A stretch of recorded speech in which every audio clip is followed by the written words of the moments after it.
et en particulier likambo tozolo basiko il y a constitution okobenga biso na 09 78 11 22 80 09 78 11 22 80 soit obengi biso na 09 73 30 34 28 09 73 30 34 28. Mais à présent, nous allons recevoir pour vous Serge Olivier Nkongolo Chamboui Wabasatou et notre invité. Bon, bien évidemment, vous dit que Serge souvent tous à la awa, selon le scope mais tous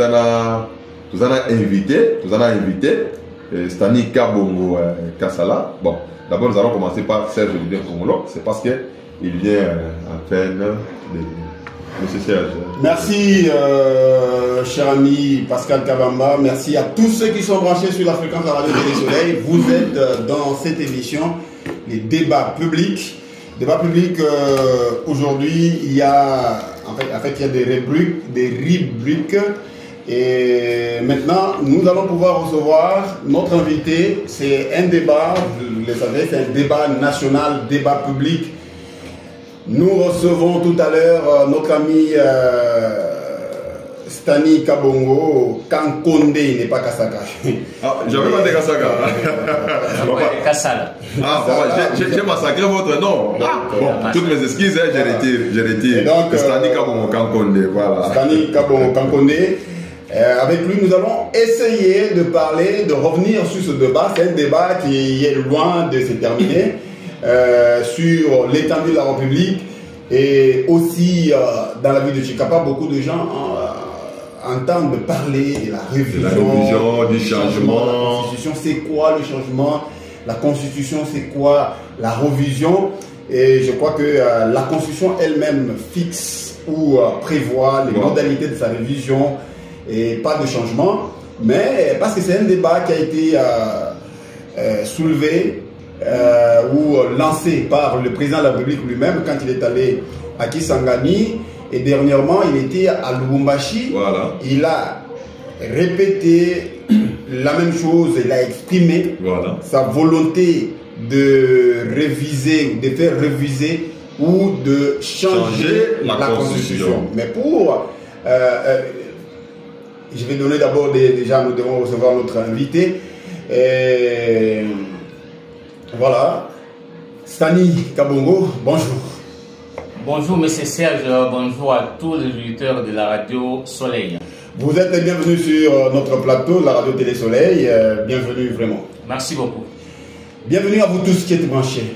Vous qui nous suivez sur notre page Facebook, Serge Olivier Nkongolo, nous sommes des cœurs avec vous et nous vous disons qu'il s'agit ici d'une analyse scientifique, pas analyse politique. Voilà. Donc nous recevons Stani Kabongo comme juriste. Il est licencié en droit de l'université CAM, université qui est basée ici au Kasaï. Et donc c'est avec lui que nous allons essayer un peu d'analyser la question relative à la révision ou au changement de la constitution de notre pays, comme cela a été annoncé par le président de la République. Mais d'une part, il y a l'opposition qui n'est pas d'accord et même certains acteurs de la société civile qui ne sont pas d'accord avec ce qui a été proposé par le chef de l'État. Le chef de l'État a dit d'ici 2025, il va mettre en place une constitution chargée de changer la constitution ou de revoir cette constitution. Et donc, avant de vous accorder la parole, cher Stani, je voudrais que nous suivions d'abord les discours du président de la République, les discours qu'il a tenus à Lubumbashi. Et on peut les suivre où il a répété sa volonté, il a exprimé sa volonté de revoir la Constitution. Jules Mwamba, si tu es prêt, tu peux nous aider à suivre les discours du président de la République tenus à Lubumbashi. Jules?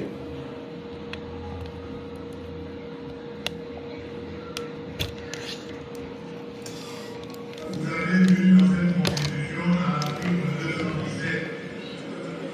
On veut nous obliger à abandonner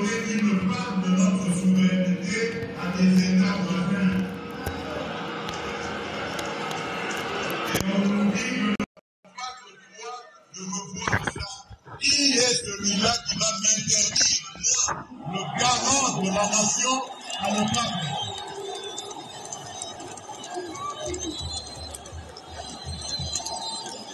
Je vous confirme encore ce que j'avais dit à Kisangani.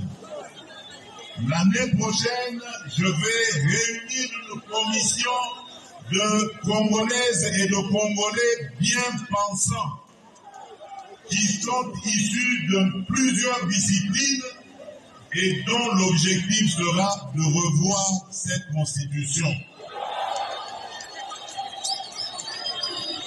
Leurs propositions vous seront présentées à vous, peuple congolais, d'abord à travers vos élus, et si cela est nécessaire, nous consulterons la population, le peuple congolais, pour qu'il décide de lui-même s'il doit s'arrêter à la révision ou carrément aller au changement de la Constitution.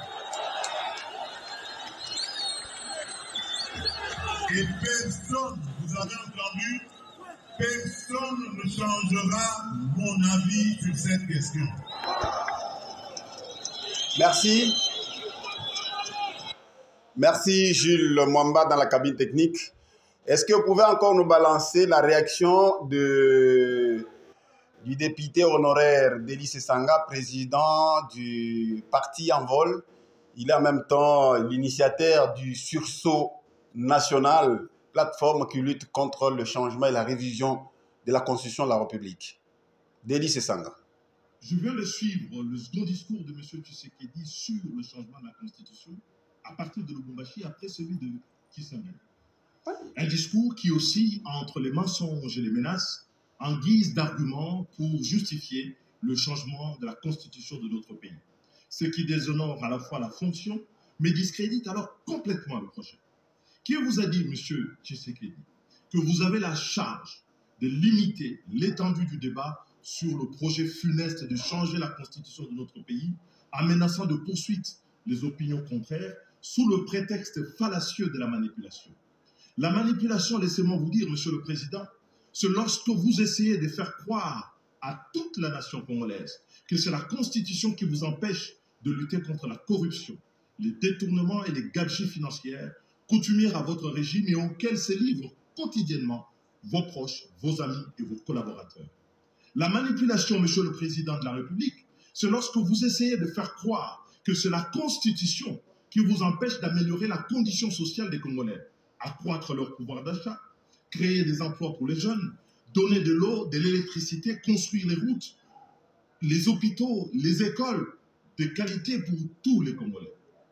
La manipulation, Monsieur le Président de la République, c'est lorsque vous essayez de faire croire encore que c'est la Constitution qui vous empêche de ramener la paix à l'Est et de recouvrer la souveraineté sur les territoires occupés, alors qu'en réalité, vous bénéficiez de plein pouvoir et tous les moyens consacrés par notre Parlement à la lutte contre ce fléau qui déchire notre pays, n'ont pas, à ce jour, donné des résultats probants. La manipulation, Monsieur le Président de la République, c'est lorsque vous versez dans une interprétation tout à fait iconoclaste de l'article 217 de la Constitution, par un faux bruit, en faisant croire que cet article expose le Congo à céder des territoires à des États voisins. Sinon, M. Etienne Tshisekedi, dont vous portez fièrement le nom, n'aurait pas proposé la même disposition à l'article 69 de la Constitution du 24 juin 1967, dont il était co-rédacteur sous la Deuxième République avec le président Mobutu. La manipulation, Monsieur le Président de la République, c'est lorsque vous inoculez la peur dans la population au lieu de la rassurer, alors que vous consacrez l'essentiel de vos déplacements à l'étranger, alors que vous dirigez un gouvernement dont la survie tient en partie de la solidarité internationale, à l'exemple du... Merci.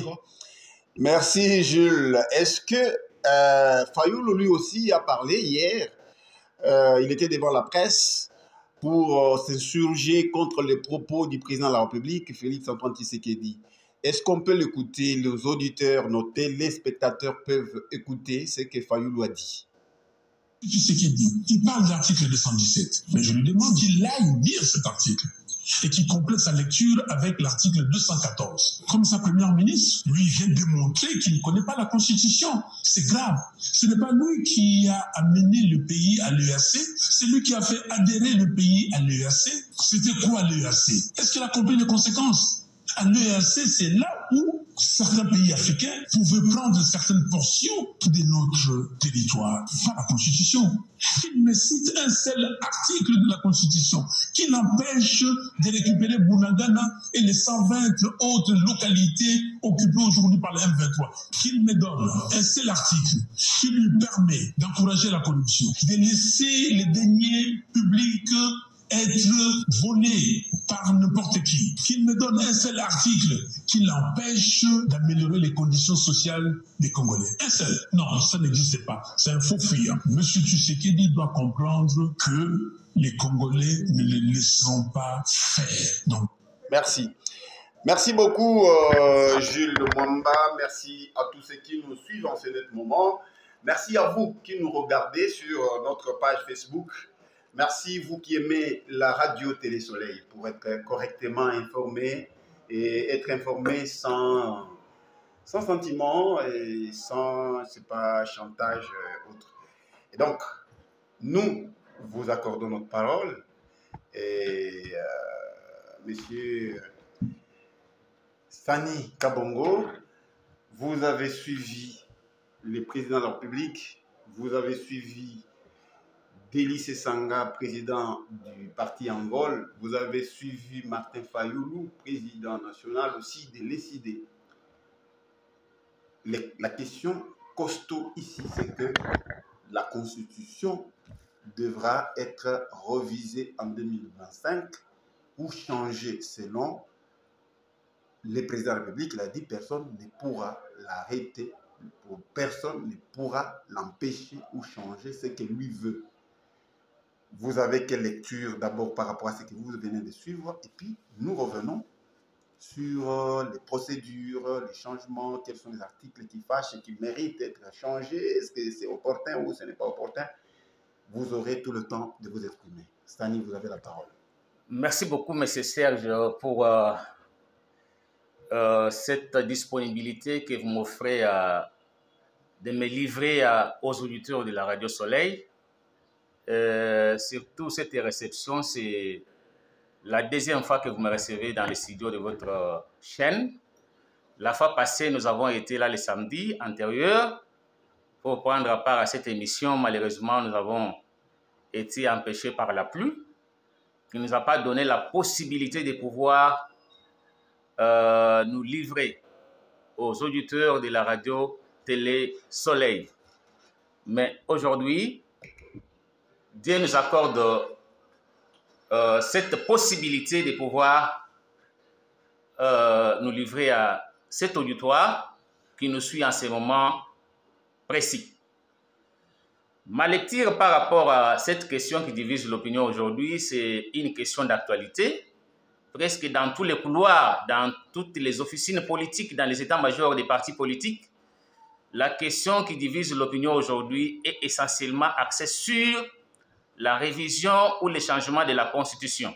Vous m'avez demandé de présenter mon point de vue par rapport au discours que nous venons de suivre, que moi je considère personnellement comme des discours politiques. Ouais. Que ce soit le président de la République, que ce soit M. Sanga, que ce soit M. Fayoulou, tous les trois acteurs ont présenté ou livré un discours politique, ou des discours politiques. Mais le discours que moi je vais faire tout à l'heure, c'est un discours scientifique, qu'il y aura des fondements et des sous-bassements scientifiques qui vont nous permettre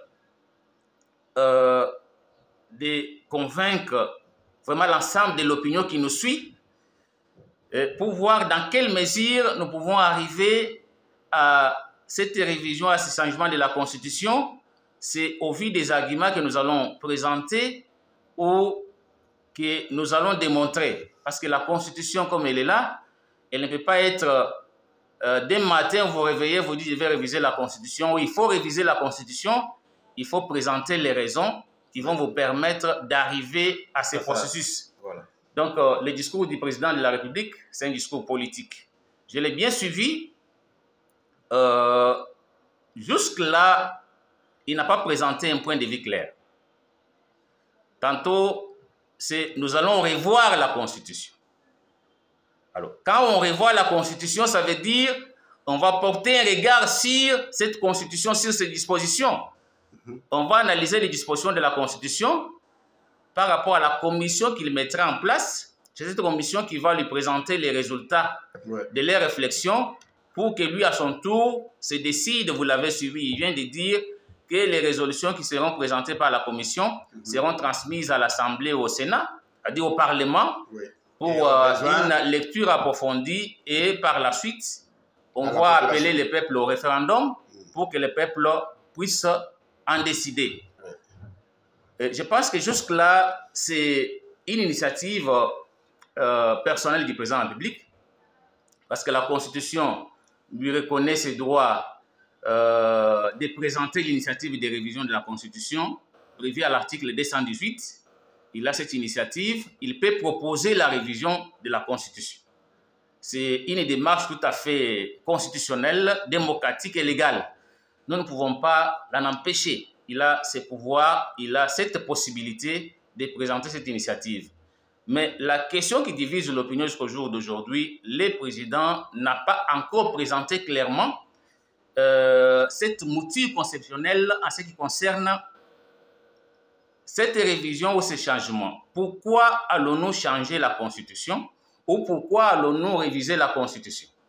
Donc là, ça pouvait nous permettre, nous scientifiques, de voir dans quel cadre cette révision, ce changement doit intervenir. Parce qu'il doit y avoir des raisons fondamentales. Je peux vous donner la raison aujourd'hui ou l'exemple le plus patent que la Constitution des États-Unis date de 1776. Jusqu'à aujourd'hui, cette Constitution est là. Elle n'a pas été changée. Elle n'a pas été changée, elle a été seulement été retouchée. Donc retouchée, on ne peut pas parler de révision parce que lorsqu'on parle de révision, ça dit on peut remplacer des dispositions par d'autres dispositions. Mais retoucher, on peut soit voir la virgule, soit le point, soit le point virgule. C'est-à-dire elle a été retouchée. C'est-à-dire pour corriger la elle a été corrigée, elle a connu ce qu'on peut appeler les semblants de modifications. Donc jusqu'à aujourd'hui, la Constitution tient. Quand vous prenez la Constitution de la France, elle date de 1958. Donc la Constitution de la 5e République. Cette Constitution, jusqu'à aujourd'hui, elle est en vigueur. Elle n'a pas été changée. Elle continue à régir l'État. Donc les problèmes aujourd'hui, parce que nous sommes en train de dire que nous voulons réviser ou nous voulons changer la Constitution pour l'adapter aux réalités du moment. Et quelles réalités du moment, il faut les préciser. Et quelles sont les circonstances nouvelles qui se sont produites auxquelles nous pouvons adapter les changements de la Constitution ou la révision de la Constitution. Parce que si nous voulons bien voir, depuis 1976 jusqu'à aujourd'hui, c'est beaucoup d'années, plus d'un siècle qui sont passés. Est-ce que les États-Unis d'Amérique n'ont pas connu d'avancement ou sur le plan technologique? Donc, d'avancement sur le plan technologique, il n'y a pas eu de circonstances nouvelles qui peuvent au jour d'aujourd'hui influencer que les États-Unis puissent avoir une nouvelle constitution. Pourquoi elles ne l'ont pas fait? Et chez nous, nous voulons le faire. C'est autant de questions que nous pouvons nous poser pour voir si ce que le président nous présente aujourd'hui, si c'est une réalité en termes des raisons fondamentales, n'est-ce pas, qui doivent influencer cette révision. Parce que nous ne voulons pas que la révision ou les changements soient politiques. Si c'est politique, ça n'aura pas d'impact sur le plan social, ça n'aura pas d'impact sur le plan économique et ça ne pourra pas nous apporter un plus par rapport à l'espoir du peuple. Parce que le peuple, ce qu'il attend aujourd'hui, ce n'est pas ce qu'on peut lui présenter comme changement, révision de la Constitution, parce que le peuple aujourd'hui attend le concret, attend l'amélioration de ses conditions de vie, les sociales, les consorts. Voilà. Donc, mais maintenant, s'il vous plaît, Stanley Kabongo, je rappelle que je reçois Stanley Kabongo, où nous recevons dans ces débats, dans cette émission débat public, Monsieur Stanley Kabongo, je vous le dis, Stanley Kabongo est juriste de formation, il est licencié en droit de l'université CAM. Nous le recevons en tant que tel, comme scientifique, pas comme membre d'un parti politique, pas comme un partisan d'un parti politique, mais comme scientifique. Et vous avez dit dans ce que vous venez d'étaler, vous dites que le président de la République qui a exprimé sa volonté de revoir la Constitution ou de modifier ou de changer la Constitution n'a pas donné de motifs.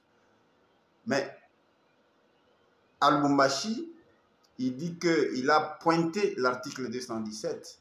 Il dit que cet article consacre la vente ou la cession d'une partie de la République aux voisins. C'est ce qu'il a dit. Je ne sais pas si vous l'avez suivi. Suivi. Voilà, il a dit ça. Donc, est-ce que cela ne peut pas constituer un motif de revision ou de changement? Mais lui parle de changement. Est-ce que c'est le seul article qui va être changé ou il faut changer toute la Constitution? Je ne voudrais pas aller déjà à la deuxième partie que j'avais prévue sur les analyses scientifiques que nous allons porter sur la révision et le changement de la Constitution. Mais comme vous avez posé la question, je voudrais faire cette réflexion. Lorsque vous voulez réviser une loi, ou lorsque vous voulez réviser une Constitution, ou lorsque vous voulez interpréter une loi, on ne peut pas interpréter une loi par une disposition légale, ou on ne peut pas interpréter une Constitution par une disposition constitutionnelle. Si vous voulez interpréter la loi, il faut prendre les dispositions qui sont là, les lier à d'autres dispositions. Et la meilleure interprétation tient à l'exposé des motifs. C'est dans l'exposé des motifs que ceux qui ont participé aux travaux de la rédaction de la loi ou de la Constitution donnent les raisons qui ont prévalu à cette élaboration, à cette rédaction de la Constitution. Quand vous lisez cette Constitution que nous avons aujourd'hui, elle a été conçue. C'était une constitution post-conflit. Elle a été conçue par les juristes et les autres rédacteurs qui sont congolais, mais qui l'ont adaptée à cette réalité par rapport à la crise à laquelle on venait de sortir. Ça veut dire au jour d'aujourd'hui, ils ont constaté que la culture de prendre les pouvoirs par la force était une culture véritablement dépassée. Il fallait la remplacer par une culture démocratique, c'est-à-dire par la voie des élections. Et pour arriver à la voie des élections, il faut mettre les garde-fous pour permettre à tout Congolais qui a les ambitions de gérer la nation congolaise de pouvoir les présenter à travers les élections qui seront organisées en bonne et due forme pour les gagner, soit les perdre. C'est dans cet exposé des motifs que l'on donne les raisons. Mais je ne suis pas là.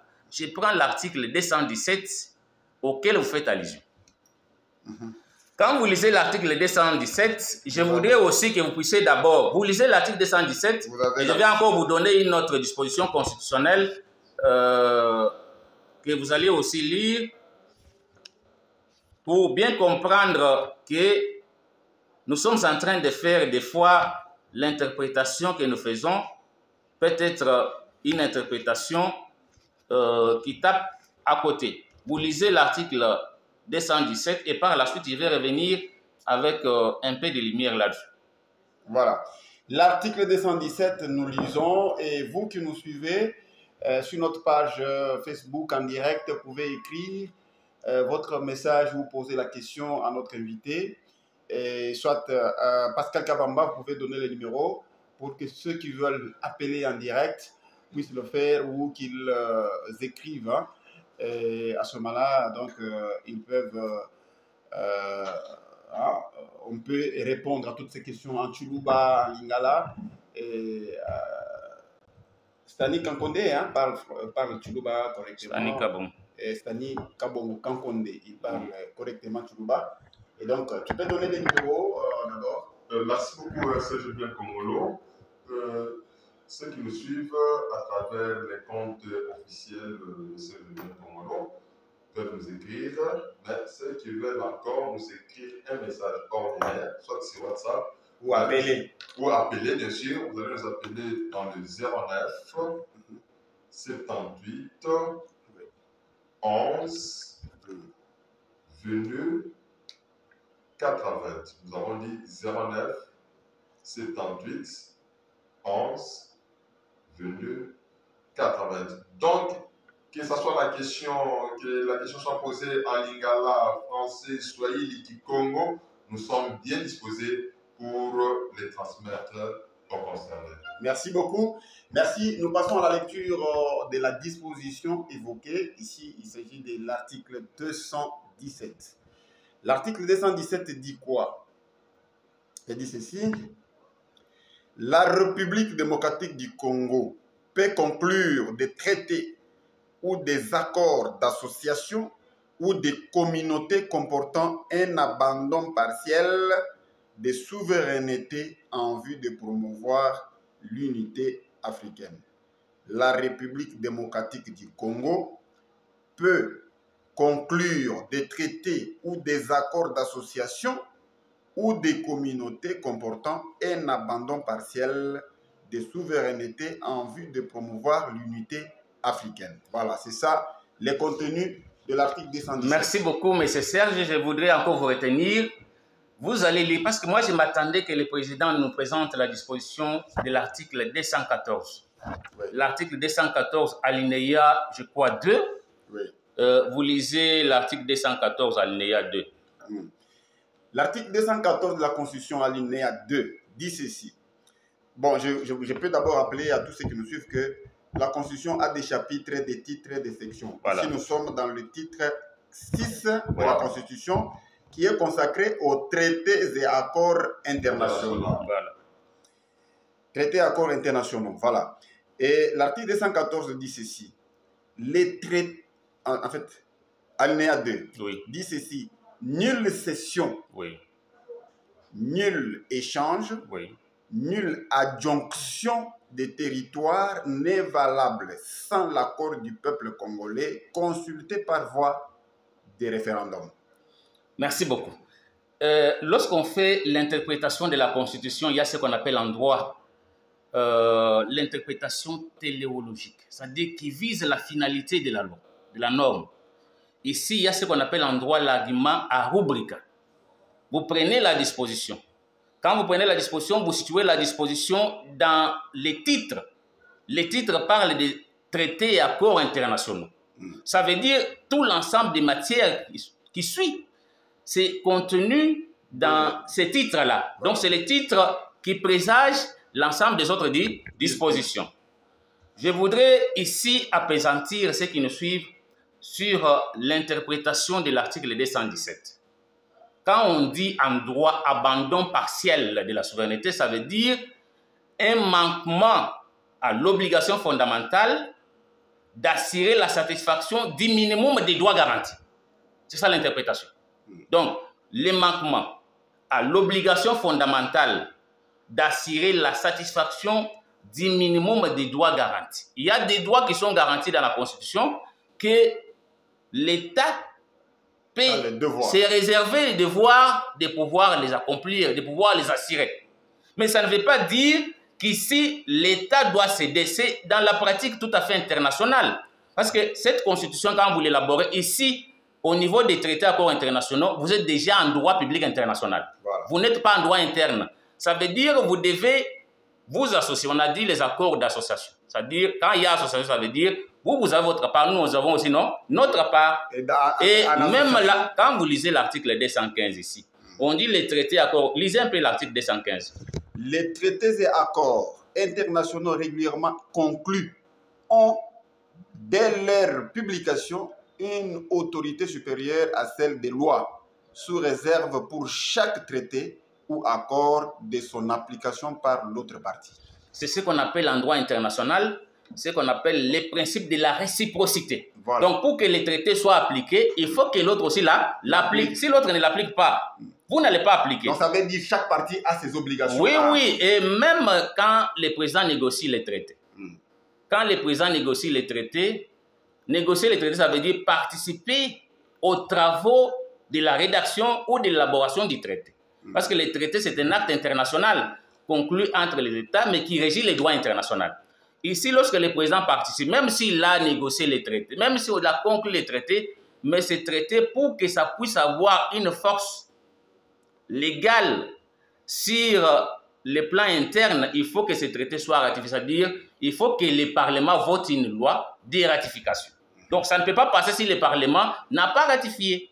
S'il n'y a pas une loi de ratification, ça ne peut pas passer. Donc, le traité qui est là, même s'il a été négocié par le président Plus, mais pour que ça soit appliqué, les mécanismes sont bien définis. Et quand vous avez un article qui pose problème, qui doit donner lié à cette injonction du territoire, l'article 214, il y a encore des garde-fous qui sont mis. On dit il faut les consentements, il faut consulter les peuples par référendum pour que les peuples se prononcent.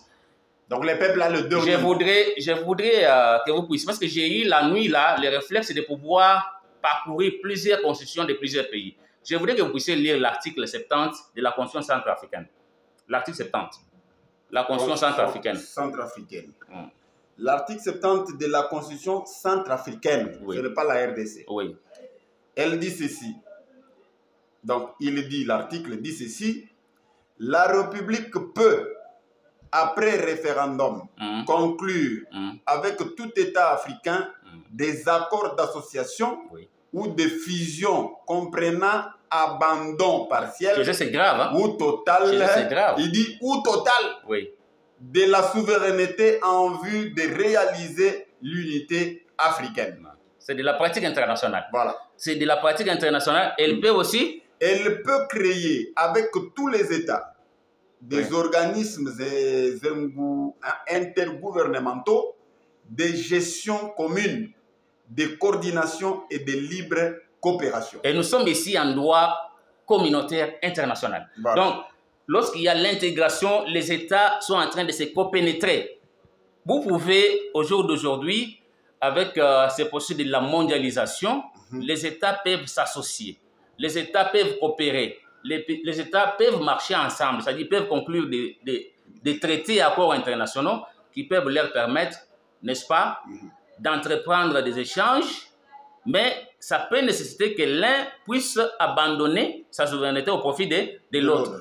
Et là, c'est vice-versa au nom du principe de la réciprocité. Donc, ça ne veut pas dire ici céder les territoires. Ça ne veut pas dire céder les territoires. Donc, je vous ai expliqué ce que ça veut dire, abandon partiel de la souveraineté. Je vous ai expliqué, je vous ai dit que c'est manquement à l'obligation fondamentale d'assurer la satisfaction des minimums des droits garantis. Donc, je vous ai dit, ce n'est pas céder ici. Voilà. Céder, c'est l'article 214 où on peut céder, mais à condition que l'on consulte les peuples, que les peuples se prononcent par référendum. Ici, cette interprétation que l'on voudrait donner, je trouve que l'interprétation n'est pas à sa place.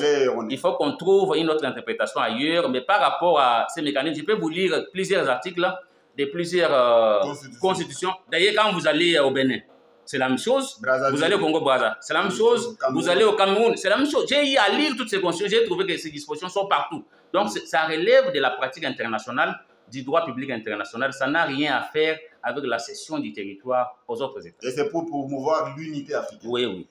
09 78 11 22 80. 09 78 11 22 80. Si vous voulez poser la question, si vous voulez intervenir en direct, nous vous passons. Vous posez votre question, vous intervenez. Vous posez surtout la question, nous n'avons pas besoin de polémiquer. Posez votre question, notre invité peut vous répondre. Vous qui nous regardez, vous pouvez aussi écrire sur notre page et puis on peut voir comment on peut vous répondre. Voilà, et maintenant, dites-nous, cette question de l'article 217, je crois, on ne peut plus y revenir parce que vous avez été très clair. Et ceux qui nous suivent ont compris la quintessence de cet article, la signification de cet article. Donc, ça ne sert à rien de dire on va vendre ou on va céder à quelqu'un. La Constitution, c'est une matière des juristes, mais aussi des personnes quand même intelligentes qui peuvent lire et comprendre. Mais il y a même des intelligents qui lisent lorsqu'ils n'ont pas été initiés, ils ne savent pas l'interpréter. Voilà. Et donc, nous passons à autre chose, toujours dans la Constitution, sommes toujours dans la Constitution. Oui. Mais lorsque, par exemple, donnez-nous d'abord la procédure, révision. Comment on peut procéder à la révision d'une constitution, mais pas de toutes les constitutions. Peut-être les autres constitutions des autres pays, ils ont leur procédure.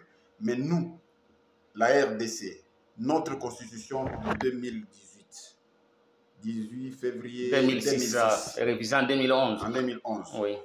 Cette constitution, pour la reviser, y a-t-il une procédure? Comment on doit procéder? Est-ce qu'il y a de garde-fous? Bien, merci beaucoup. Je voudrais, avant d'arriver là, présenter ce que c'est la Constitution parce que c'est une matière, il faut aller avec cette matière lentement et sérieusement pour que ceux qui nous suivent puissent comprendre comment on fait, quelle est la procédure, comment on arrive à la révision, comment on arrive au changement. Je voudrais d'abord commencer par ce que c'est la Constitution, parce que les gens font des bruits aujourd'hui, la Constitution. Mais quand vous essayez un peu d'appeler ce monsieur-là, monsieur, la Constitution, c'est quoi? Le monsieur vous dit, non, la Constitution, c'est la loi fondamentale. Mais est-ce que... S'il vous plaît, il y a le leader au politique. Oui. Allô? Oui, allô? Oui, vous êtes en direct, vous appelez comment? Pardon? Amos. Vous souhaitez parler en français, en lingala ou en chiluba parler? Posez votre question. Allô? Il est parti. Il va revenir. Amos, si tu peux encore revenir, comme ça, vous allez poser votre préoccupation. Oui, Stan. Merci beaucoup. Vous essayez un peu d'appeler les messieurs. La Constitution, c'est quoi? Les messieurs ne maîtrisent pas. Il va vous dire la Constitution, c'est la loi fondamentale d'un pays. Donc, une définition primaire, c'est que nous avons appris à l'école primaire, parce qu'à l'école primaire, on nous a dit la loi fondamentale d'un pays s'appelle la Constitution. Et nous sommes restés avec ces réflexes élémentaires. Jusqu'aujourd'hui, il y a ceux qui pensent que la définition est restée à ce niveau-là, alors que la définition a évolué. La Constitution, lorsqu'elle est définie sur des aspects. D'abord, l'aspect matériel et l'aspect formel ou l'aspect organique. L'aspect matériel tient à la matière de la Constitution, tient au contenu de la Constitution.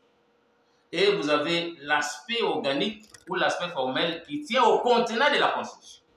Alors, lorsqu'on parle de la Constitution sur le plan matériel, il s'agit de la loi ou de l'ensemble des règles qui régissent l'organisation et le fonctionnement du pouvoir public. Le pouvoir public que nous avons, comment ça doit fonctionner? Quel est le rapport entre le pouvoir exécutif et le pouvoir législatif? Les rapports entre le pouvoir exécutif et le pouvoir judiciaire?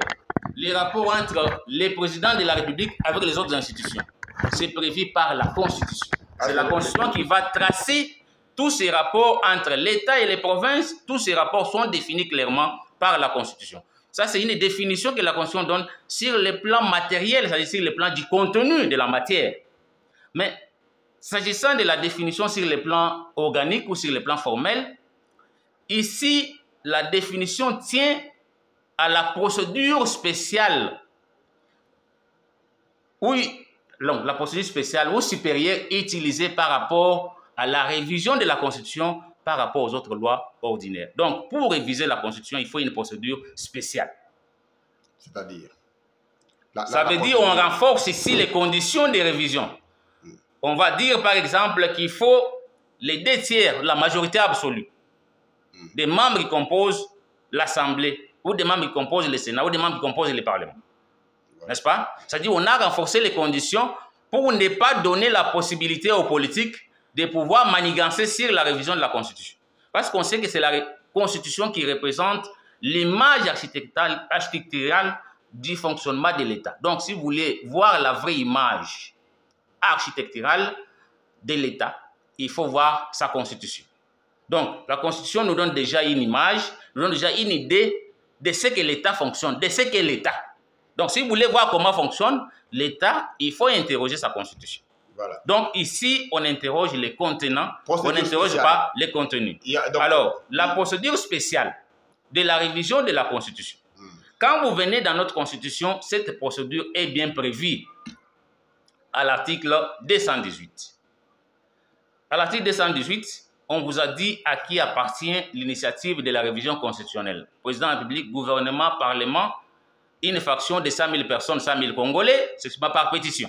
Ça veut dire l'initiative peut partir de 100 000 Congolais qui vont demander la révision de la Constitution, tout comme ça peut partir du président de la République comme il l'a fait, et même du gouvernement ou du Parlement. Donc, on reconnaît à ces institutions les pouvoirs d'envisager la révision ou l'initiative d'envisager la révision de la Constitution. Ça, c'est clairement défini par la Constitution. Il ne faut même pas en faire un débat. C'est clair.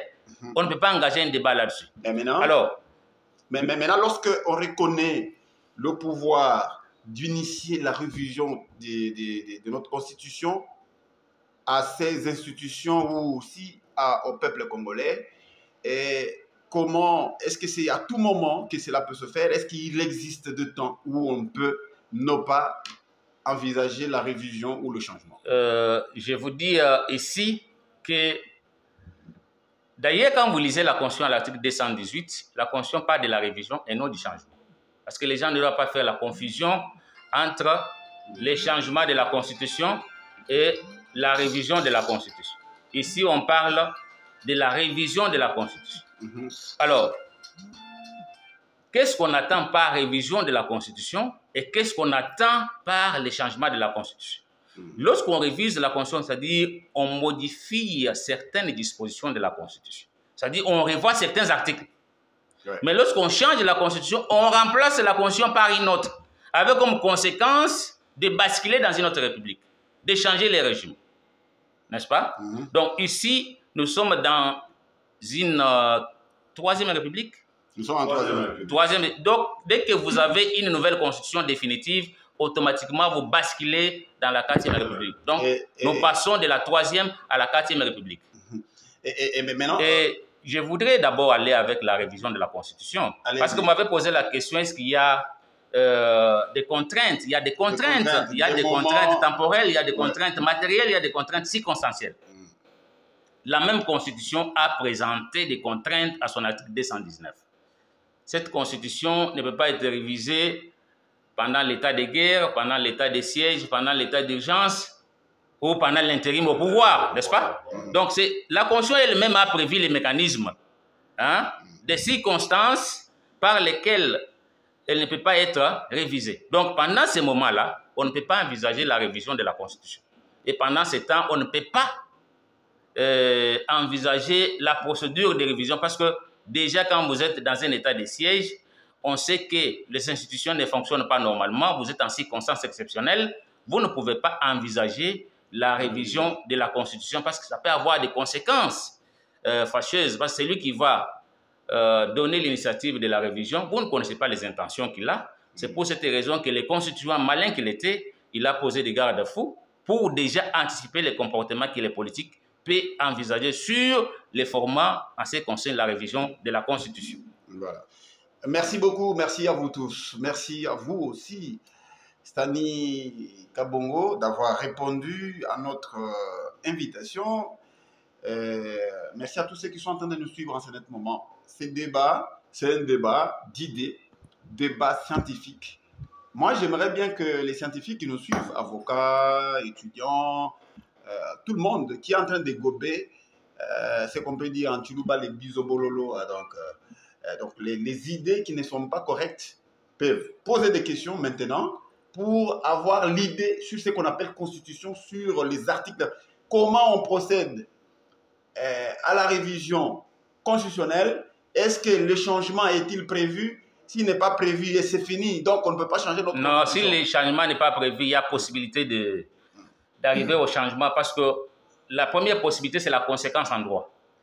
La conséquence en droit, ça veut dire lorsqu'on touche aux dispositions qui sont verrouillées, intangibles de la Constitution, donc on fait ce qu'on appelle la fraude à la Constitution. La Constitution tombe comme conséquence. Elle tombe, caduque, et elle doit être remplacée. Ça, c'est la première conséquence. Oui. La deuxième conséquence aussi, c'est la mise en place d'une assemblée constituante pour élaborer une nouvelle constitution. On peut mettre une assemblée, une commission qui peut élaborer une constitution. C'est ce qu'on appelle en droit constitutionnel les procédés démocratiques. Parce que vous avez les procédés démocratiques et les procédés non démocratiques. Parmi les procédés démocratiques, vous avez la mise en place d'une assemblée constituante. Vous avez aussi la mise en place d'une assemblée constituante législative. Et vous avez l'intervention démocratique du pouvoir exécutif. Donc, le pouvoir exécutif peut proposer un projet de constitution qui peut remplacer la constitution en vigueur, c'est-à-dire qui régit le pays. Et parmi les procédés non démocratiques, vous avez les procédés de l'octroi de la Constitution, c'est-à-dire un monarque, un dictateur qui va rédiger, qui va vous imposer la Constitution. Vous avez les procédés des pactes constitutionnels et vous avez aussi les procédés, ce qu'on appelle les plébiscites constituants. Comme l'avait fait Mosé Laurent Désiré Kabila, il a rédigé les décrets lois constitutionnelles et qu'il a imposé au peuple congolais. Ça, c'est parmi les procédés non démocratiques. Donc, ça s'est fait comme ça, dans plusieurs pays, c'est organisé, mais... Chez nous, ce n'est pas le cas. Et quelqu'un peut le faire. Non, c'est prévu en droit constitutionnel. Le droit constitutionnel, c'est un droit évolutif. Quelqu'un peut le faire, mais pas le faire comment, papa? Quand on le fait, il y a des démarches qui sont prévues. Est-ce que vous respectez la démarche? Quand vous respectez la démarche, c'est-à-dire vous répondez aux principes. Parce que les principes du droit sont les principes universels. Hein, ce ne sont pas les principes que vous avez seulement chez vous. Ce sont les principes qui sont presque partout, qui régissent l'ensemble des matières qui entrent dans les cadres de cette discipline-là, c'est-à-dire la discipline constitutionnelle. Donc, vous devez respecter ces principes par rapport aussi à la famille juridique à laquelle vous appartenez. Nous appartenons à la famille romano-germanique. Ça veut dire que nous devons respecter les principes qui régissent l'ensemble des matières par rapport à la discipline constitutionnelle. Donc, vous n'allez pas agir, vous n'allez pas outrepasser les compétences pour faire ce qui n'est pas prévu. On va dire, mais ça ne fonctionne pas comme ça. Il faut suivre les modèles, comment ça fonctionne. C'est pourquoi je vous ai dit... Oui, alors, s'il vous plaît, Stanley. Alors, chère auditrice, bonjour, vous appelez comment? Vous appelez à partir d'où? Éloignez-vous de votre poste. Éloignez-vous de la radio, s'il vous plaît. Éloignez-vous de votre radio. Oui, vous pouvez intervenir alors. Ok, je vais intervenir à Chilouba. Ça ne dérange pas. Moi, c'est Maurice Kabon. Merci. Ambatatu, Moïse. Pour dire, ma article a dit mon constitution va protéger l'ancien président, l'ancien ministre. Mais soit tout mon intervention va pas opposant, et manier de tout ça, quand on change la constitution, il va garder à ne pas mal faire pour pas la voir. Ok, merci beaucoup, Tatu Kabongo. Merci. Chacun n'est pas du coup, ou du coup, on a mon groupe. Ok, merci. Tu peux aussi poser la question. Oui, merci beaucoup, Stani. C'est bien que je réponde d'abord à la question de celui qui vient d'intervenir, comme ça, il y a le temps de... Ah, ok. Il peut d'abord. Allez. Tu peux la Tatu Kabongo, tu n'y es là. Tatu Kabongo, pas ça que dit là. Voilà, le dit, moi, pour le bien, parce que tu peux chercher une disposition de protéger, même avant une belle constitution du début à la fin, on va protéger mon nation. C'est vrai que la constitution est tout d'une laquine, qu'elle n'a moins pas à 100% de bantu bambamutu. On continue tout changer de bantu. Tu dis ne bilema, quand tu n'as changer de Zambie, un changer de Yesu, tu changer de bantu butuetu. Tu dis mon lutatu. Quand vous m'avez entendu le article campanda, au Dieu protéger l'ancien président. Loi au Dieu protéger l'ancien président, loi en 2018, au Dieu begin loi portant statut des anciens présidents élus. Donc loi où d'ailleurs ouais mon bala, au Dieu mikala inconstitutionnel, c'est-à-dire que nous kumbananga ni constitution normalement pas député ba tudina ba député bim loi vous kengel kwa nshikumbusha loi. Kaito ne le comme na ba bola buto. Kabuto muntu bwa bola bwa ne loi au Dieu mikala inconstitutionnel nange. Imaginez-vous à l'article 7, Wallois, ancien président de la République. Malouon, ça vous moins, ni mouche bantu, ni mouille babintu, ni mouille malo. Tous ces actes sont pourvus d'immunité pénale. Bantu, bantu, bantu, bantu, bantu, habito.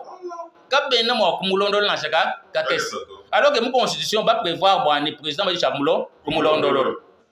Constitution se mit à balondo le président. Ba munyok, ba mulumbu sur tout baji. Quand tu dis que mon empigné loi, moi qui le contredire, c'est une constitution wa. Je suis dit moi ba une loi, je dis une constitution. Donc, ba di ba ti bi ki lamu droit ne bloc de constitutionnalité. Ça dit bien soit bien ça comme constitution. Tous ces prolongements la loi, ton statut, les bien ce qu'on appelle en droit bloc de constitutionnalité. Donc, j'ai un moment à disposition, pour des dispositions mi kala la kiné bo di etangila ba ancien premier ministre mushindo ko balumbuluisha buchilumbu cha matata ampanyo lelweo sitataka na bilonde chez la disposition yitu dinadi kadi yana di permettre cour constitutionnel ba ko mona mushindo wa ko juger un ancien premier ministre Puis il y a un cours de cassation. Bon, vous montrez que le sénateur, cours de cassation du nom de non, fait, il faut commettre, il faut envoyer premier ministre, tu peux te signer, vous demandez de bloquer. Qui peut bon au toambé, qui malade au toambé en haut, après tout, non, ailleurs, raison unique à la fois fondamentale, on peut en ce moment-là envisager révision de la constitution. C'est-à-dire, pas de toambé pour 10 dispositions de protéger, toambé une disposition campagne, telle disposition, telle disposition, telle disposition. Il dit protéger bantu benzavi tout tout katone ba ku baba izavi to benzavi fo baba lombulusha baba londo la ku ditu baji bwana bako baji balu benchini bachine bwana katone mjitu ngada impunité to nous sommes dans un pays où il y a un état de droit ditu ngada mai ni kandu bikengela bantu bons benchini baneme kama ini ni kandu kachile machabana betu chane baji ba ngata balu lwangata kabena batuleja chiji bulela bwa bwalu bulela bwa bwalu kwa to ambele bwana bala ya article campagne on va mji wam ni mkwambila bwalu bwa article 217, il me l'appui avec les autres pays africains. Donc, je peux vous donner plusieurs exemples. Il dit, mais quand même conteste au monde. Est-ce que vous avez des soucis? D'ailleurs, tant que vous avez total, partiel ou total. Donc, qui m'a dit ça relève de la pratique internationale et c'est comme ça que les États fonctionnent. Parce que les gens qui ont dit voilà, Tatustani Kabo Kankonde, wa Mudu Finandu di Pawarabo, Tatu Kabo Mudu Bikila, Mudu di Stani Mwam. Constitution où est où prévoir Wani, article 162, non 164. Constitution où dit Boubajino Wani va changer à Nimbamoulé. La Cour constitutionnelle est le juge pénal du président de la République et du Premier ministre pour des infractions politiques, de haute trahison, d'outrage au Parlement, d'atteinte à l'honneur ou à la probité, ainsi que pour les délits d'initiés et pour les autres infractions de droit commun commises dans l'exercice ou à l'occasion de l'exercice de leurs fonctions. Elle est également compétente pour juger leurs co-auteurs et complices. Donc, Constitution, président de la République, le Premier ministre, Pindé-moi Béou.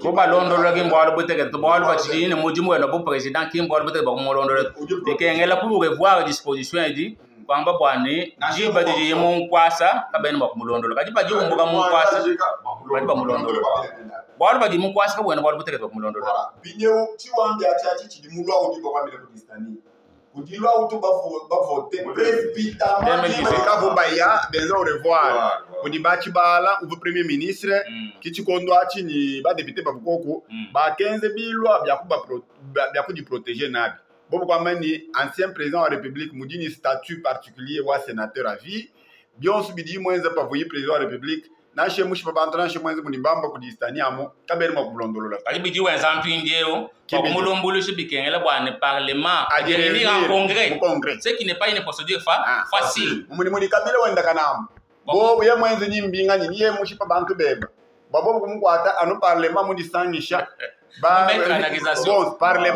Vous trouvez que c'est la même procédure avec les présidents en exercice? Voilà. Vous trouvez que c'est une confusion? Il y a bon. Qui constitution de membre de l'habito ci bilo abia et puis bilo ba député ba bon parce que 2018 il a 2006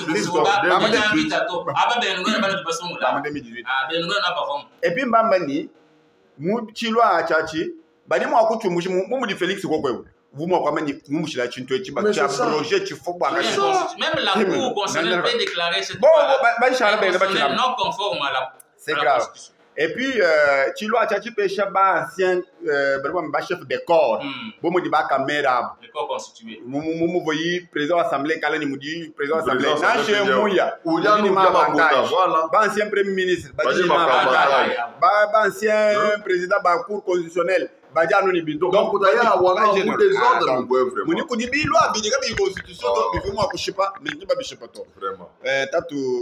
Ok, merci beaucoup. Merci à tous les auditeurs de la radio Télé Soleil. Vous êtes tellement nombreux en train de nous suivre. Nous avons dit, si vous voulez intervenir dans ce débat public, vous nous appelez au 09 78 11 22 80, comme a fait le frère Kabongo. Merci beaucoup, Papa Kabongo. Merci aussi à notre invité qui a accepté de répondre vraiment à notre invitation. Mais moi, je vous pose une petite question de curiosité. Monsieur Stani, est-ce que pour que la Constitution soit révisée, soit la révision constitutionnelle, c'est martel seulement sur l'article 217?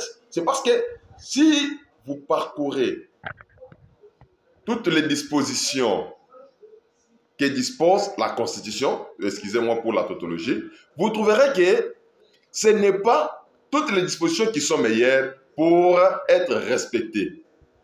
Et pour le moment, que ce soit le président de la République, Félix Antoine Tshilombo Tshisekedi, que ce soit les opposants qui sont contre la révision constitutionnelle, c'est martel seulement sur l'article 217.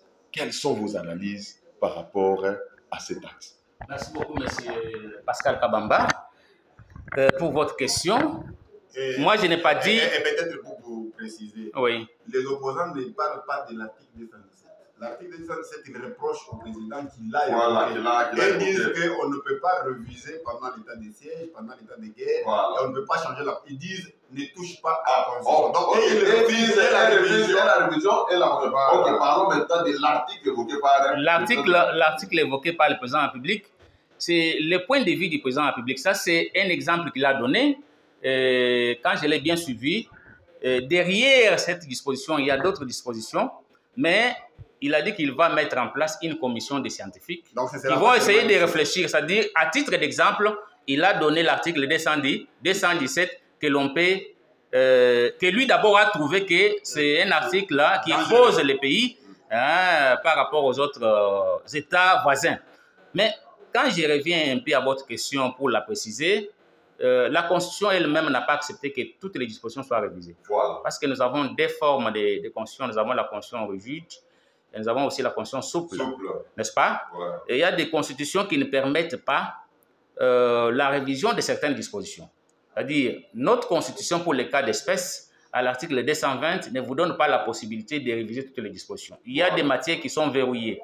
Quand vous prenez la matière liée au nombre, à la durée des mandats du président de la République, on ne peut pas réviser. Voilà. Mais cette matière n'est pas 220, c'est contenu dans l'article 70 de la Constitution. Donc, ce sont des articles qui sont disséminés à travers la Constitution, mais qui sont protégés à l'article 220. Ces articles-là, on ne peut pas les réviser, mon cher ami. Lorsqu'on les révise, on tombe dans ce que l'on appelle fraude à la Constitution, et il n'y a plus de Constitution. Il faut remplacer la Constitution par une autre. Mais ce qui n'est pas facile. Ce qui n'est pas facile parce que ça peut donner droit à des contestations indéterminées, à des soulèvements. On risque de chuter dans une situation catastrophique qui ne va pas permettre au pays à mieux avancer et surtout la période que nous traversons. Donc, quand vous suivez les débats jusqu'au jour d'aujourd'hui, ceux qui font les débats à travers les médias, ils ne sont pas précis. S'agit-il de la révision de la Constitution? S'agit-il du changement de la Constitution? Si c'est pour la révision, quelles sont les dispositions que vous voulez réviser? Pour quelles raisons? N'est-ce pas? Nous voulons réviser telle disposition, voici nos raisons. Voilà. Deuxièmement, les formats et les contenus dans lesquels doit intervenir cette révision constitutionnelle. Dans quel cadre vous allez? Parce que quand vous voulez réviser la Constitution, il y a un groupe qui risque de ne pas être d'accord avec vous. Parce qu'il faut mettre tout le monde, même si les gens disent que la Constitution, la révision n'a jamais requis l'unanimité, mais toutes les initiatives, que ce soit l'initiative émanant du président, que ce soit l'initiative émanant du gouvernement, du Parlement ou de la fraction de 100 000 personnes, c'est par pétition, c'est toujours soumis, ces initiatives sont soumises à l'Assemblée nationale et au Sénat, pour qu'ils en décident, n'est-ce pas? C'est tout comme ça peut arriver à l'Assemblée et au Sénat, là on rejette. Ça peut arriver. Alors, donc ce n'est pas du tic au tac, ce n'est pas automatique que vous pouvez avoir une initiative et ça va passer facilement. Ça peut être bloqué. Je vous donne l'exemple de ce qu'il y a eu en 2015. En 2015, il y avait la loi sur l'ONIP, n'est-ce pas? Vous vous rappelez, sur les recensements. Et la population s'est soulevée, l'Assemblée nationale a adopté la loi. La loi est arrivée au Sénat pour la seconde lecture. Kengo s'est opposé. Et cette loi n'était pas passée. Voilà, n'était pas passée. N'était pas passée. Et Kengo était kabiliste. Kengo était kabiliste. Donc, c'est pour vous dire que ça peut être bloqué quelque part. C'est une initiative, c'est un point de vue, mais ce point de vue peut être contredit. Voilà, merci beaucoup. Nous allons essayer de lire ce message en provenance de prof Maurice Mwambanzambi. Il dit quoi? Il dit bonjour messieurs, bonjour. C'est un bon débat vraiment. Il vous faut organiser une manifestation de soutien. Donc, il voulait écrire de soutenir votre leader qui est M. Sesanga pour montrer aux faces du monde que vous êtes populaire ici à Chikapa. Sinon, c'est un faux débat à l'endroit du peuple congolais. Qui êtes-vous d'interdire de changer la constitution? Merci, c'est Maurice Mwambanzambi. Monsieur Maurice, s'il vous plaît, s'il vous plaît. Voilà. Pascal, bon, nous n'avons pas besoin de paraître comme appartenant à quelqu'un. Partisan. Nous avons dit, et s'il vous plaît, c'est monsieur qui vous a écrit, qui vous dit qu'il est professeur, mais il devait être professeur. Voilà. Il ne faut pas usurper les qualités des bonnes personnes et vous venez de dire des vomissures comme ça. C'est grave. Est-ce que ce monsieur qui s'est dit professeur Maurice peut-il venir ici, qu'il vienne? Il doit aussi montrer qu'il est scientifique. Et il a des arguments à donner. Donc, il ne doit pas se comporter comme un débat c'est grave que c'est pas un débat politique. C'est pas normal qu'un monsieur comme ça dit.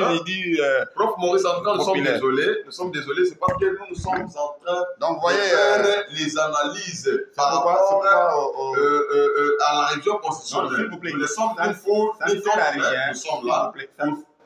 Ça ne sert à rien de lui expliquer. C'est un monsieur qui fait des choses de manière émotionnelle. Ce n'est pas un professeur. C'est pourquoi on dit actuellement nous avons une classe des intellectuels qui est pourrie, on a des gens qui prennent des titres alors qu'ils n'en ont pas la qualité et qui ne valent pas ça. Stani, vous avez la parole. Oui, je voudrais dire que aujourd'hui, ce qui nous fait retarder nos Congolais, c'est parce que nous avons un problème de fanatisme et de sentiments. Nous devons éviter les sentiments, aborder un débat objectif. Nous devons être sérieux avec nous-mêmes. Quand vous avez une opinion, vous avez un argument, acceptez que cet argument ou cette opinion soit opposé aux autres arguments et aux autres opinions. Alors que le peuple tire, n'est-ce pas, tire les côtés de celui qui a raison, qui a tort. Parce qu'ici, nous sommes en train d'analyser en tant que scientifiques. Jusque-là, nous n'avons pas présenté les penchants politiques. Nous n'avons pas une politique ici au studio. Nous sommes tous des scientifiques. Nous avons celui qui anime l'émission, qui garde la neutralité, qui lui est reconnue par la profession, parce que la déontologie des journalistes impose aux journalistes de garder la neutralité lorsqu'il a la police du débat dans la coordination de l'émission. Et celui qui l'accompagne, les co-animateurs, n'est-ce pas? Nous sommes en train d'évoluer par rapport à cette réalité scientifique, à ces principes universels qui nous conduisent, qui constituent pour nous une ligne directrice de notre émission, de notre débat d'aujourd'hui. Je voudrais poser la question à tous ceux qui nous suivent, parce qu'ils font des bruits. J'ai suivi les gens parler. Quand vous allez demander à celui qui parle, quand on va consulter les peuples au référendum, il s'agit de quoi? Pourquoi on va consulter les peuples au référendum? Quel est le pouvoir que l'on reconnaît au peuple pour qu'il soit consulté au référendum? Parce que le peuple a déjà des représentants qu'il a mandatés au Parlement. Est-ce que vous pouvez expliquer ce qu'on appelle les conséquences juridiques de la souveraineté? Le monsieur s'est bloqué. Je dis, monsieur, il y a ce qu'on appelle les pouvoirs originaires. Le pouvoir originaire, c'est le pouvoir qui est même au-dessus de la Constitution. Et ce pouvoir n'est reconnu qu'au peuple. Lorsqu'on n'arrive pas à départager les camps, n'est-ce pas? Il y a ceux qui disent non, il y a ceux qui disent oui. Alors, il faut aller vers le peuple. Vous, peuple, c'est pour votre intérêt que nous voulons adopter cette loi. C'est pour votre intérêt que nous voulons adopter ces projets de loi ou ces projets de constitution. Quel est votre point de vue? Êtes-vous pour ou contre? C'est ce qu'on appelle les référendums. Les référendums, ça veut dire se référer. Se référer à qui? Au peuple. On se réfère au peuple pour lever les options.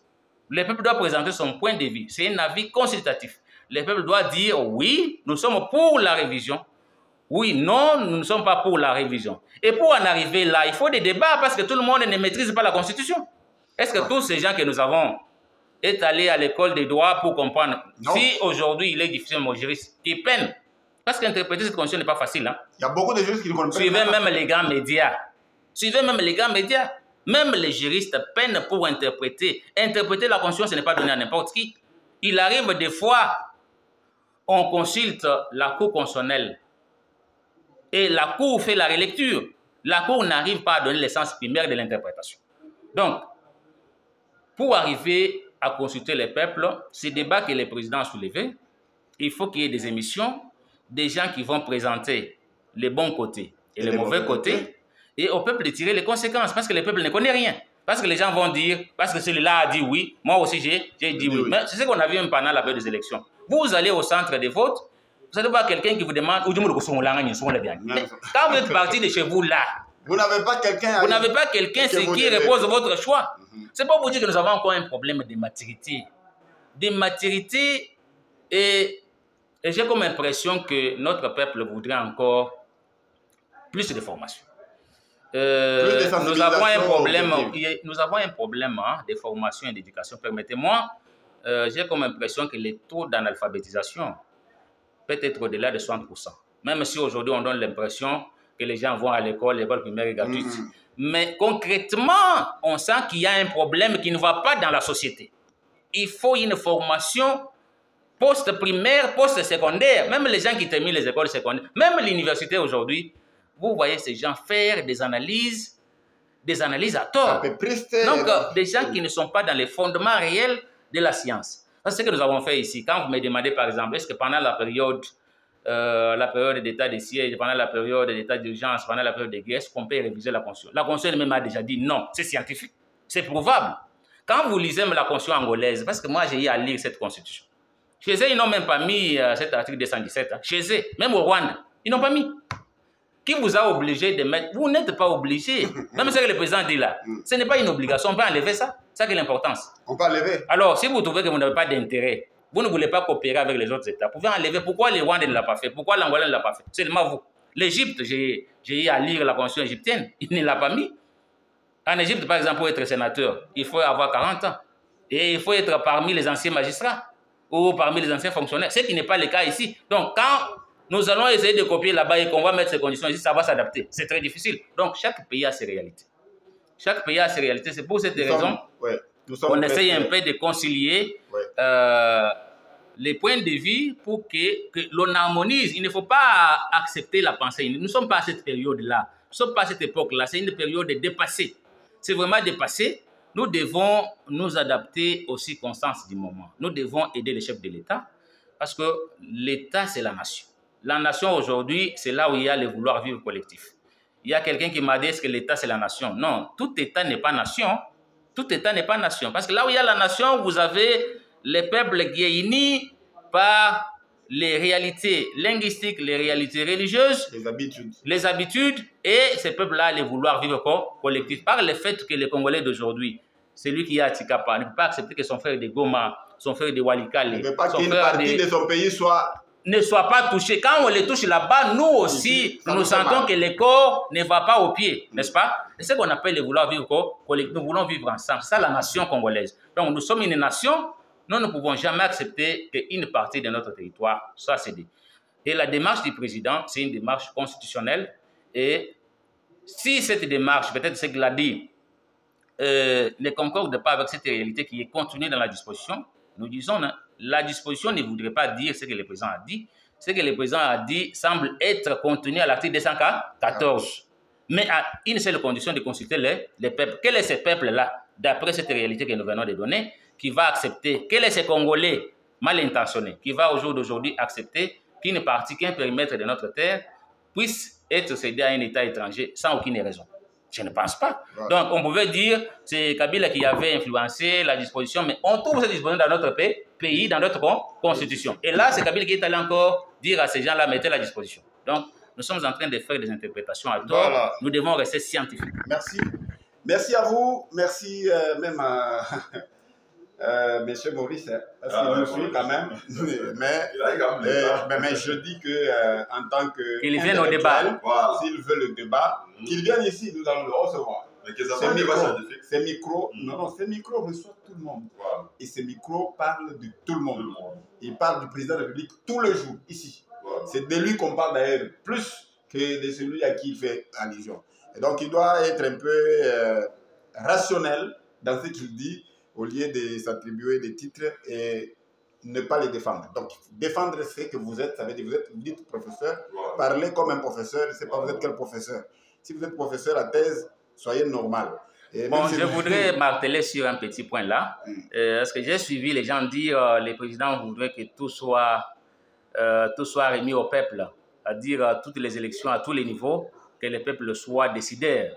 Moi, je voudrais me poser la question, est-ce que ça me le fondamental? Parce que nous sommes allés aux élections de 2023 ici. Le peuple a élu. Et ce sont les gens que le peuple a élus qui sont sortis. Même si aujourd'hui, vous allez dire que les sénateurs soient élus par le peuple, que les conseillers communaux, les conseillers urbains, les gouverneurs, est-ce que réellement, les résultats qui vont sortir, c'est les résultats qui expriment valablement ce que le peuple a décidé? Donc, il ne faut pas que nous soyons formalistes. Ça nous allons parler. Il ne faut pas que nous soyons formalistes. Oui, nous allons organiser c'est parmi aussi les motivations. Oui. C'est parmi aussi les motivations qui sont derrière cette révision constitutionnelle. Oui. On voudrait remettre le pouvoir au peuple, l'entièreté du pouvoir au peuple. Mais quand vous prenez l'Italie, par exemple, l'Italie organise ce qu'on appelle les régimes paritaires mixtes. Les sénateurs sont élus par le peuple, les députés élus par le peuple. Alors, ce n'est pas seulement chez nous. Toutes ces méthodes ont été déjà pratiquées dans d'autres pays. Mais est-ce que et nous essayons seulement de copier. Mais là, quand ces élections-là, bien les députés, en fait, les sénateurs, les gouverneurs sont élus par le peuple, eux, quand même, ils respectent la volonté. Non, chez eux, ils sont organisés. Parce qu'ils en ont les moyens. Par exemple, quand vous allez organiser les centres de vote dans un village quelconque, vous allez voir d'abord que les premiers décideurs, c'est les chefs coutumiers. Hein. Il va d'abord venir là avec la machette, armé jusqu'aux dents. Il va vous imposer son choix. Il va vous dire, chez moi, ici, c'est tel qui doit être élu. Mais avant d'ailleurs de procéder à cette élection, déjà le matin, on ouvre les machines. On va d'abord voter pour son candidat là. Et on va surveiller ceux qui vont venir par la suite pour faire un semblant d'élection. On va surveiller s'ils vont respecter les mots d'ordre du chef coutumier. Est-ce que nous avons les matériels électroniques qui nous permettent de contrôler à travers les serveurs les mouvements qui se passent à travers l'ensemble de la République? Je ne pense pas. Nous ne sommes pas encore à ce stade-là. Donc, nous sommes encore un pays qui est en train de se rechercher, un pays qui n'est pas puissant, un pays faible, il doit avoir des attitudes, des stratégies pour maintenir sa cohésion. Merci beaucoup. Nous sommes à la fin de cette émission. Et à moins donc, de cette intervention, cette rubrique, peut-être Pascal Kabamba pourra revenir avec d'autres matières pour peut-être 20 minutes et terminer.